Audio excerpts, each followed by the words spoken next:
কে? ও আপনি আসেন, ভিতরে আসেন। ভিতরে তো ঢুকতেই চাইছিলাম আরো 2 বছর আগে, তখন তো মনের দরজা খুলো নাই। এখন ঢুকে কি করুন? 6 মাস ধরে তো ভালো খেলা দেখাইতেছো, বাসা ভাড়া কি দেওয়ার নিয়ত নাই? এই তো দিয়ে দিব কিছু তুমি ভিতরে। কারেন্ট বিলও তো দিতেছো না 2 মাস ধরে, 2 দিন পরেই তো লাইন কাটটা দিব।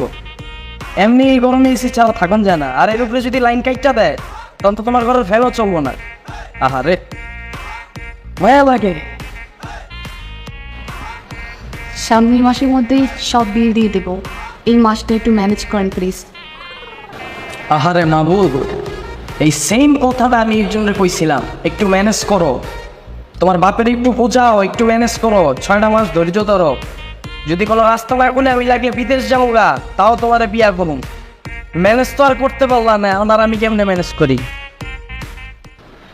প্লিজ একটা মাস, শুধু এই মাসটা একটু প্লিজ দেখেন, তারপরে সব কিছু দিয়ে দিব। এত দয়া আমার মনে কেন দিলাম আমার তুমি? এই ছেঁচড়াগুলোরে জারি জুড়ে নিয়ে যে বাইরে বেরো দিও, এটাও পারি না আমি। আল্লাহ মাওলা, মনটার একটু শক্ত করে দাও।